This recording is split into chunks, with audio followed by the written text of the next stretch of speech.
জীবনের পথ চলতে গেলে চারপাশের অনেক মানুষের সঙ্গে দেখা হবে, অনেক রকম কথা কানে আসবে, কখনো কখনো আপনাকে ভিড় ঠেলে এগোতেও হবে। এমন সময় আপনি যা করবেন তাই হলো ইগনোর। কারণ জীবনে অনেক মানুষ থাকবেই যাদের একমাত্র উদ্দেশ্য হলো আবর্জনা সরানো, অন্যের জীবনে বিষ ঢালা। লাইফ আপনার, চয়েস ও ডিপ্রেশনও আপনার। নেগেটিভ যেখানে দেখবেন সেখান থেকে নিজেকে সরিয়ে নেবেন। এটা দুর্বলতা নয়, বরং নিজের মানসিক শান্তির প্রতি দায়িত্বশীল থাকা। খারাপ লাগলেও এটাই সত্যি যে আপনি যাদের বন্ধু ভাবেন তাদের অনেকেই আপনার পতন দেখতে চায়। সহানুভূতির মুখোশ পরে তারা সুযোগ খুঁজে বেড়ায় আপনাকে আঘাত করার। তাদের সেই সুযোগটা দিবেন না। অপ্রয়োজনীয় তর্কে যাবেন না, কারো কিছু বোঝাতেও যাবেন না। কেউ যদি আপনাকে মূর্খ বলে হেসে বেরিয়ে আসুন। এতে আপনি সময়, এনার্জি আর মানসিক শান্তি সবই বাঁচাবেন। আপনার রেসপন্সই আপনার শক্তি।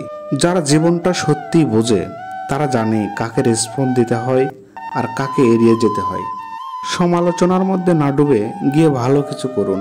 একটা ভালো বই পড়ুন, প্রিয়জনের সাথে সময় কাটান, ঘর সাজান, রং তুলি দিয়ে ক্যানভাসে মনের কথা ফুটিয়ে তুলুন, সিনেমা দেখুন, গান শুনুন, ছবি তুলুন, ব্যায়াম করুন, গাছ লাগান কিংবা একটুখানি চুপ করে সৃষ্টিকর্তার সঙ্গে সংযোগ করুন।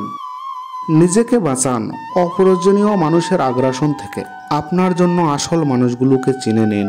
পরিবার, কাছের কিছু বন্ধু বান্ধব যাদের সামনে আপনি আয়নার মতো স্বচ্ছ হতে পারেন, তাদের সঙ্গে আপনার মনের কথাগুলো ভাগ করুন, কারণ তারা আপনার ভালোটা চায়। বাকি দুনিয়াকে জঞ্জাল ভাবুন এবং তাদেরকে ঝেড়ে ফেলুন।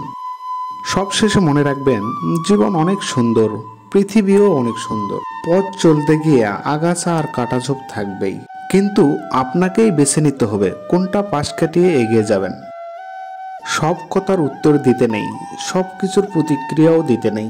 নিজেকে প্রমাণ করার দরকার নেই, শুধু নিজের পথ স্থিরভাবে এগিয়ে যান। কথায় ছিলাম আমি রায়হান। লাইক, কমেন্ট, শেয়ার করবেন। ভিডিওটা সম্পূর্ণ দেখার জন্য ধন্যবাদ।